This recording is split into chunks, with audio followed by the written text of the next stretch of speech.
ও একেবারে শহরতলির মেয়ে, বয়স 22।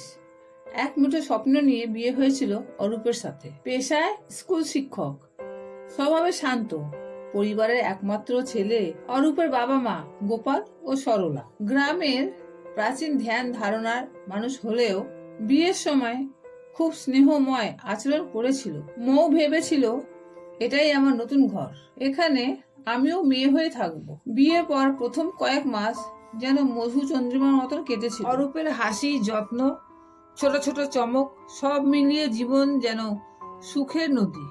একদিন দুপুরে স্কুলে যাওয়ার পথে রাস্তার মোড়ে এক ট্রাক হঠাৎ নিয়ন্ত্রণ হারিয়ে আর নিমেষের মধ্যে সব শেষ হয়ে গেল। সেই ট্রাকে অরূপের অ্যাক্সিডেন্ট হয়। অরূপ আর বাড়ি ফিরল না।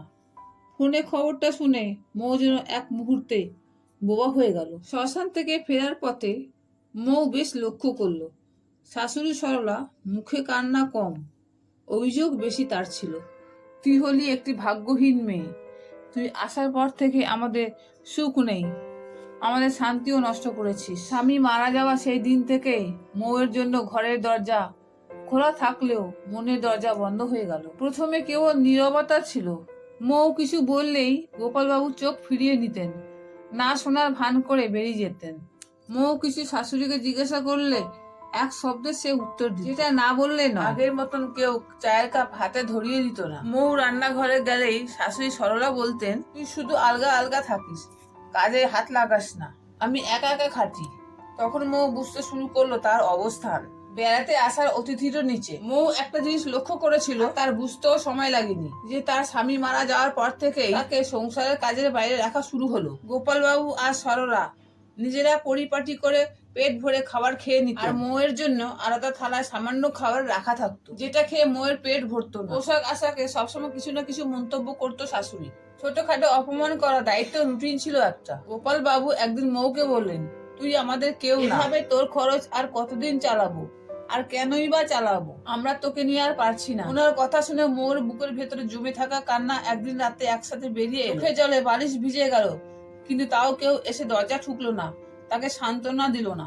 মৌয়ের বুঝতে বিন্দু মাত্র অসুবিধা হয়নি যে তার কথা কেউ ভাবে না। এভাবে বেঁচে থাকা মানে ধীরে ধীরে মরার সমান। অরূপ নেই, সে ছেড়ে চলে গেছে, তাই বলে জীবনের মানে শেষ হয়নি। সে ছোটবেলার সেলাই শেখা দক্ষতা নিয়ে এগিয়ে গেল।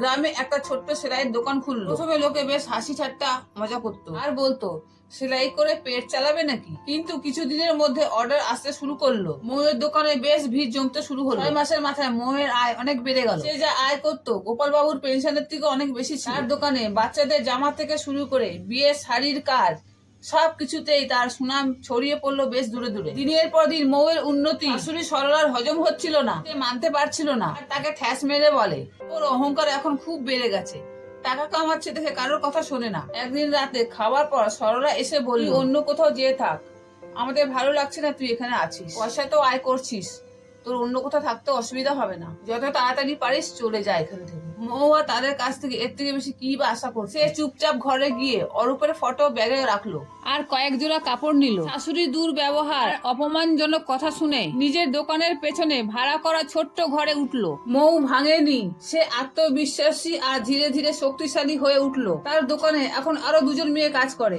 মৌ শুধু নিজের নয়, তাদের জীবনেও রং ফিরিয়ে আনলো। প্রতিদিন সকালে দোকান খুলে সবার প্রথমে অরূপের ছবিতে ফুল দিত, আর মনে মনে তাকে বলতো, তুমি নেই কিন্তু তোমার দেওয়া সাহস আর উৎসাহ আজও আমাকে বাঁচিয়ে রেখেছে। মৌয়ের বেশ চারিদিকে নাম ডাক আর সম্মান হয়েছিল।